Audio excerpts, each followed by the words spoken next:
Okay. All right. So Sweden, Sweden was an interesting case. They're kind of the outlier. So if you, read any article about the response and policy response to the COVID epidemic or pandemic, you likely see Sweden as presented as kind of this outlier. So unlike, on the one end of restrictions, there was China, and on the other end, there was Sweden. So schools remained open for all kids under age 16. Bars, restaurants, gyms, all of those remained open. And so the idea was they were going to try to go after herd immunity. And herd immunity is kind of this concept in epidemiology that if a certain large enough percentage of the population has antibodies to a virus, you'll stop community spread.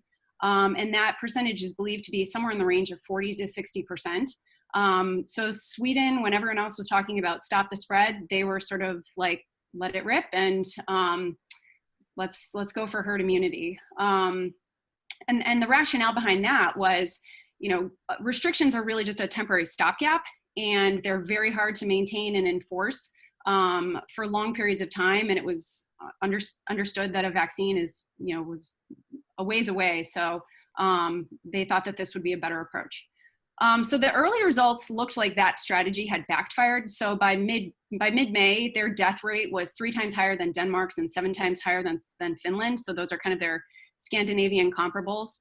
And this chart basically just shows excess deaths, which is if you kind of look at deaths historically for a certain week and then plot what you would expect deaths to be versus what they actually were, they come up with this rate or this metric of excess deaths. So you can see in Sweden, things were not looking so good.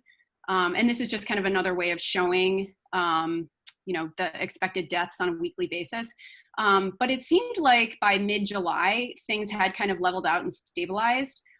So infection rates had slowed, deaths had gone to near zero. So there was this question of, is it herd immunity? Have they achieved herd immunity? And the answer is no, not likely.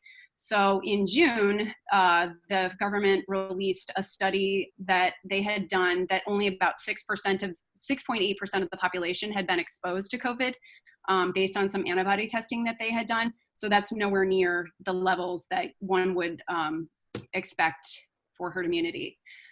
So this chart, basically, I took that study or that data set that was linked in the homework and plotted basically their policy measures versus the case rates and death rates. And one thing that's interesting is a lot of what it's not like they didn't do anything, but a lot of what they did was just implemented on a voluntary basis rather than a mandatory basis. And so what ultimately ended up happening was by the middle of the summer, even though bars and restaurants were open, people were essentially acting no different than anyone here or in Canada or in other Northern European countries were acting, in that they were social distancing, they were wearing masks, they were practicing good hand hygiene, all of the things that sort of seem like have stopped and slowed the spread in other parts of the world. So the question is, they kind of look back, and again, you kind of read the coverage of how Sweden responded, and some people think this herd immunity strategy caused a lot of deaths. But in reality, if you kind of dig into the numbers a little bit more, no different than any other country, it was people over the age of 80 that were really dying from this disease. So it accounts for 2/3 of their deaths. And 97% of the people, of those people never received any ICU treatment. So if you kind of think more about this, you could really rationalize this more as the difference between Sweden and other countries and the death rates, the difference in the death rates is really more attributable to kind of a national healthcare strategy and policy of rationing care, rather than any specific policy decision that was implemented COVID specifically. So another thing, if you have young children, schools is what no one else has talked about for the past 6 months. So Sweden is often pointed to as this case study as, well, they kept schools open. So what exactly happened? So there have been no deaths of Swedes under the age of 40. So that suggests that even though children may get the disease, they're not dying from the disease. And there was also a study that was published by health officials that school teachers and nannies or people that are exposed to kids are no more likely to contract the virus than the general population. So some of the higher risk occupations like taxi drivers, they had a 4 times greater likelihood of contracting the virus. So this would suggest that they're kind of one point or in the column of the argument of opening schools. But I know the schools thing, and we'll get to, and it's a very a hotly debated topic. And so I would just point out that one data point does not make a trend. And this is, again, just one data point on the schools. So I thought this guy, Jason Gay, he's a Wall Street Journal reporter, and he has written a lot of funny stuff about having children during this pandemic. So just wanted to include this to end on a light note. Let's clap for Sweden. Any question? Yeah, hi, Aaron. Just a quick question. So basically, you mentioned that the sort of majority of the population who were above 80 actually ended up dying because they could not get proper ICU treatments and stuff. So was it because they were not aware of it or did not have access to it, or because in general, if a person sort of requires some medical attention, would that not be provided to them? So in Sweden, it's a single payer system where the government is paying for healthcare. And I actually read like a clinical journal article that basically said that they made kind of an economic decision when a patient over the age of 80 would come to the hospital, they would basically just not treat them. Not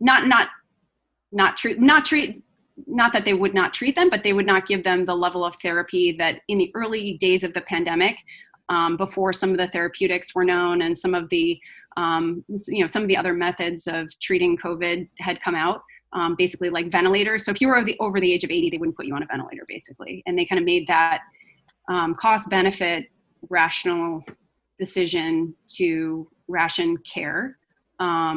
So again, I think my point in that is just, if they had responded to patients over the age of 80 with similar therapeutics and care that an 80-year-old would have received, say in the US, then their excess death rates might not have been as high. Makes sense. Yeah. Okay. Oh, cool. But thank you. Mm-hmm. What was the response to that? Like, how did the country react to them choosing? Well, I think that the response has been compliance with things that actually work, like the social distancing. So like, if grandma's not going to get care, you are not going to like go out to bars and then come say, see grandma.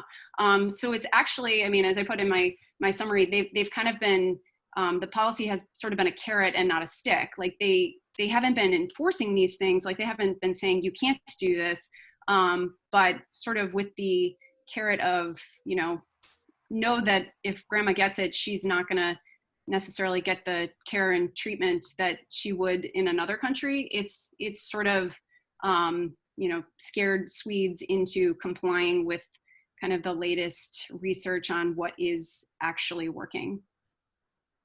Just one quick question. So you said that they made like an economic decision, right? Like a cost benefit analysis. Is the Swedish economy doing better than like their counterparts? And if not, like, don't you think it was like kind of risky to do herd immunity in a country whose average population is quite old? Yeah, so I think that the economic, I think they are doing a little bit better economically. I have to go back. I know I did read, I don't think, that was initially, like back in March, that was the herd immunity strategy was basically, okay, if we can get herd immunity without shutting down our economy, we'll probably have the same number of deaths when this is all over as everyone else, but we'll have come out of it better because we won't have shut down our economy. Whether or not that was the right decision, again, I think remains to be seen. I don't think their economy is doing particularly better than anyone else's. Again, just because ultimately where the stabilization point was people not engaging in some of these economic activities at similar rates. It's not like, you know, the economy is flourishing because they're still acting as if they have these restrictions. They just don't. They've kind of self-imposed the restrictions because they saw that that's what worked. And they also saw that if they don't and they get sick, then they're not going to be the ones who make the decision about whether or not they get care. All right. Well, thank you, Erin. We had allocated a 5-minute break and start at 5:40, but we have used that actually. So it's 5:41. So you're glad that everybody's enjoying. So let's take a 2-minute break instead, and let's meet at 5:43. And the next up is Singapore. If you start presenting, maybe start sharing your slide, we'll come back at 5:43 in 2 minutes.